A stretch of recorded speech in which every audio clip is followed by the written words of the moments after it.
Jangankan diterbitkan dolar nilai baru, dengan dolar lama dibawa ke harga 19.000 atau 20.000 bahkan, sudah oranye pemerintah Indonesia saat ini. Sekedar mengingatkan, yang goyang pemerintahannya, bukan negaranya loh ya. Itulah salah satu di antara banyak informasi yang saya dapat dari Kentucky. Saya berpikir hebat, ratusan gambaran sekelebat melintas di kepala saya. Semua gambaran prasangka buruk. Kepala saya terbayang galian tambang yang dalamnya minus 4.000 meter ke bawah tanah di pedalaman Papua di tambang Grasberg. Saya terbayang Freeport. Kenapa Freeport masih dikontrol oleh minoritas sahamnya? Karena penting rupanya bagi Amerika. Dan bagi Indonesia yang penting kan dapat jeneng, dapat nama. Jenang fulus masih Amerika yang dapat. Salah satu simulasinya adalah karena cadangan emas tidak bisa bertambah dengan cepat. Harga emas dinaikkan nilainya saat ini ke 50 kali atau maksimum 20 kali dari nilai sekarang agar underlying jaminan gold depository menjadi batas aman. Ini semua kita tahu bahwa dolar sudah lepas ikatan dengan emas. Dolar kalau mau cetak ya cetak aja. Tapi Amerika tahu dolar tidak punya pondasi.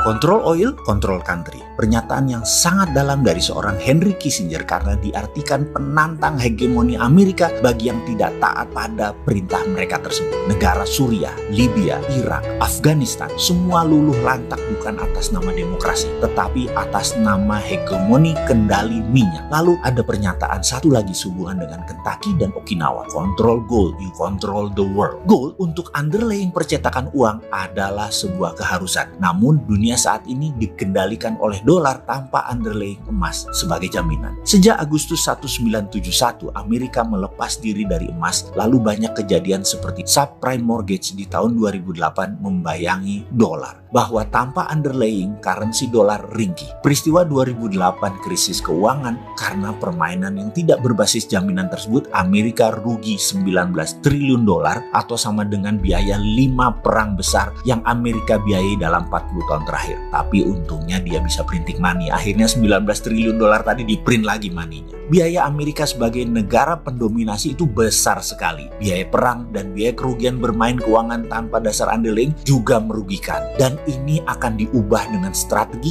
oleh Kentucky. Jadi, apakah mungkin akan masuk ke emas lagi? Kita lanjut. Yang jelas, mereka saat ini suka-suka printing money-nya. Kita lompat sebentar tentang world domination. Sebagaimana kita ketahui ada 5 cara untuk mendominasi dunia. Dan sebagian besar masih didominasi dikendalikan oleh Amerika. 3 sudah kita buka, yaitu currency domination, trade domination, military domination. Sisanya kita tidak terangkan yang 2 lagi, hanya buat mereka yang butuh. Saya yakin gak banyak kok orang yang butuh beginian. Ini ilmu apaan sih, abal-abal gitu ya. Baik, dari currency domination dan military domination, Amerika yang menang. Tapi trade domination, Tiongkok yang menang. Kita lanjut. Dari 3 hal tersebut, Cina mengambil 1, sekali lagi, yaitu trade domination. Yang 2 lagi, ini peluang bagi Indonesia. Sekali lagi, tapi bagi yang ngerti ngelola negara, wis tak simpen wae lah. Orang banyak yang gak peduli untuk Indonesia menjadi berpeluang besar mendominasi yang 2 tadi. Indonesia malah lebih jatuh cinta sama Cina atau sama Amerika. Wis biarin.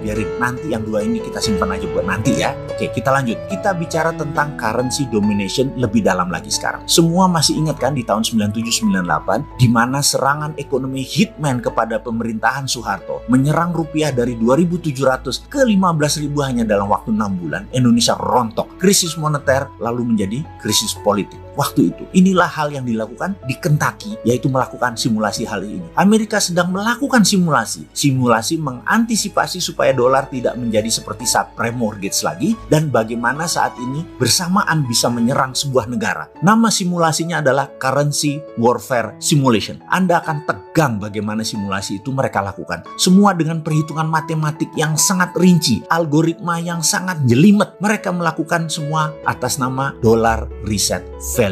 Reset value ini dinaikkan, bisa diturunkan dolarnya. Jadi misalnya dalam ruangan tersebut ada 200 monitor lebih, setiap monitor ada nama negara, peta, dan nilai kurs terhadap dolar saat itu. Lalu mesin kalkulasi dinyalakan. Naik 20% nilai dolar. Apa yang terjadi pada Amerika? Apa yang terjadi pada negara Tiongkok? Apa yang terjadi pada Indonesia? Lalu keluar warna hijau artinya aman, kuning artinya bahaya, orange artinya bahaya 2, merah artinya bahaya 3, hitam artinya fail atau collapse negara tersebut. Sekali lagi, dolar dicetak dan beredar 70% uang kartal dolar dolar tersebut beredar di luar homelandnya Amerika. Saat ini dolar dicetak tanpa underlaying, karena kalau berdasarkan deposito emas yang mereka miliki, maka nilai dolar yang dicetak sudah kelebihan 100 kali lipat nilainya dari saat ini. Jadi dolar currency-nya over value. Jadi dollar reset value adalah satu hal yang pasti dilakukan. Simulasinya banyak ragam, di mana ketika saya hadir, yang mereka simulasikan adalah mereka menerbitkan dolar baru. Dolar jenis baru ini diterbitkan di mana dolar lama nilainya dipotong hingga 50%, didiskon hingga 50%. Skenarionya dolar baru tidak terlalu jauh over value-nya, yaitu hanya 20%, hanya 20 kali dari nilai depository emas, dan bisa dengan cepat dinaikkan dengan strategi goldnya nilainya dinaikkan. Jadi, atau selain goldnya dinaikkan adalah cadangannya dinaikkan, karena itu dia sangat berkonsentrasi untuk mengambil cadangan deposit emas atau tambangnya. Jadi kalau kita Indonesia memiliki cadangan devisa 120 billion dolar in one night, begitu dolar reset value dilakukan, nilainya tinggal 60 billion, tinggal 50%. Menariknya, ketika dihajar atau di-cut dengan 50% nilai dolar baru, Cina tidak rubuh. Cadangan devisa mereka, Tiongkok, walau ada dolarnya, namun gold reserve-nya Cina kuat. Dunia akan kacau jika dolar reset value dilakukan adalah sekitar 9 bulan sampai keseimbangan ekonomi baru tercipta. Ada beberapa wilayah dunia yang akan lumpuh, ada yang tumpah darah, namun semua itu terukur. Simulasi kedua, dolar baru diciptakan namun nilai dolar lamanya adalah nol. Amerika nilai dolarnya sama dengan nilai cadangan emas mereka. Efeknya dunia akan perang selama 5 tahun, kekacauan sistemik di mana-mana. Cina collapse, atau dalam bahasa Lemhanasnya namanya fail state, negara gagal. Simulasi berikutnya adalah dolar di-cut 80%, tinggal 20%. Ternyata Cina lumpuh menjadi negara paria. Menariknya, Indonesia rupiah itu di level turun 20% atau dolar naik sudah lampu kuning. Di level 30-40% oranye, di level 50% fail state merah. Kalau rupiah dikuatkan atau dolar dilemahkan, 50% ditebas, Indonesia lampu oranye. Jadi Indonesia lebih rentan jika dolar dikuatkan daripada dilemahkan. Jangankan diterbitkan dolar nilai baru, dengan dolar lama dibawa ke harga 19.000 atau 20.000 bahkan, sudah oranye pemerintah Indonesia saat ini. Sekedar mengingatkan, yang goyang pemerintahannya, bukan negaranya loh ya. Itulah salah satu di antara banyak informasi yang saya dapat dari Kentucky. Saya berpikir hebat. Ratusan gambaran sekelebat melintas di kepala saya. Semua gambaran prasangka buruk. Kepala saya terbayang galian tambang yang dalamnya minus 4.000 meter ke bawah tanah di pedalaman Papua di tambang Grasberg. Saya terbayang Freeport. Kenapa Freeport masih dikontrol oleh minoritas sahamnya? Karena penting rupanya bagi Amerika. Dan bagi Indonesia yang penting kan dapat jeneng, dapat nama. Jenang fulus masih Amerika yang dapat. Salah satu simulasinya adalah karena cadangan emas tidak bisa bertambah dengan cepat, harga emas dinaikkan nilainya saat ini ke 50